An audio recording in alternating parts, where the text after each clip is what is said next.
দর্শক মন্ডলী, China tower এখানে নিচে যে মার্কেট, এখানে মার্কেটে দেখা যাচ্ছে র্যাফেল ড্র 2025 প্রথম পুরস্কার একটা বাইক, দ্বিতীয় পুরস্কারও বাইক। এটা প্রথম নম্বর পুরস্কার সাইকেলে কিছু লেখা নেই, পিছনে একটা ফ্রিজ আছে ডাবল ডোরের। মোট 100টি আকর্ষণীয় পুরস্কার।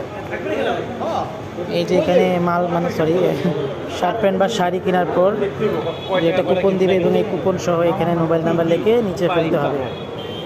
চায়না টাওয়ারের আকর্ষণীয় অফারগুলো নেওয়ার জন্য অনেকেই পাগল প্রায়, এবং এখান থেকে অনেকেই জিনিসপত্র কিনে এখানে এখানে র্যাফেল ড্রর আশায় ফেলে দেয়। দেখা যাক, যদিও পায় কিনা সন্দেহ, পেলে বা অথবা এদের নিজেদের লোকজনই পাবে, তারপরে মানুষজনকে একটু লোভ দেখায়। যাই হোক, পুরস্কারগুলো একটু দেখাই।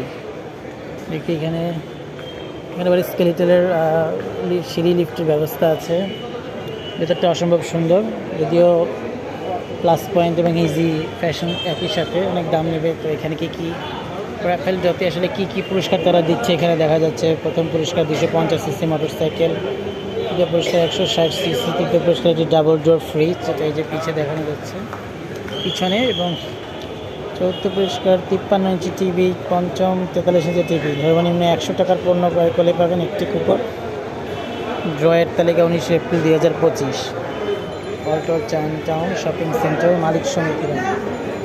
যাক, বাইকগুলো দেখে অসম্ভব ভালো লাগতেছে, যে সুন্দর করে সাজিয়ে রেখেছে, বাট কারা যে পাবে, যদি ওনাদের পরিচিত লোকেরা পায়।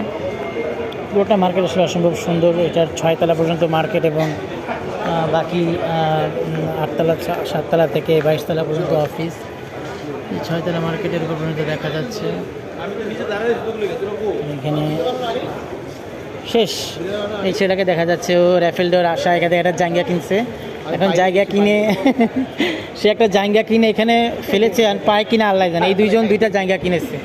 এখন ওই জায়গা ইজি ব্র্যান্ডের জায়গা, যদিও অনেক দামি, 800 টাকার।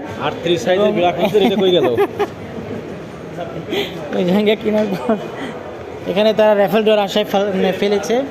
যদিও দুইজন দুইটা জায়গা কিনেছে, দামি জায়গা। এখন দেখা যায় এখান থেকে পায় কিনা। চলো উপরে যাই, দেখি কি নতুন আমাদের জন্য অপেক্ষা করছে। বেতন দিয়ে এখান থেকে কিছু কেনা যায় নাকি দেখতে হবে। হ্যাঁ, এই তো আর 4 দিন পরে বেতন পেয়ে যাবো আমরা। না, শিওর হওয়ার কিছু নাই। না, সে কখনো 10-12 তারিখের বেশি দেরি করে নাই। যাই হোক, এই খেলনা, এসব খেলনা দিয়ে কত খেলছি। এখানে বাচ্চা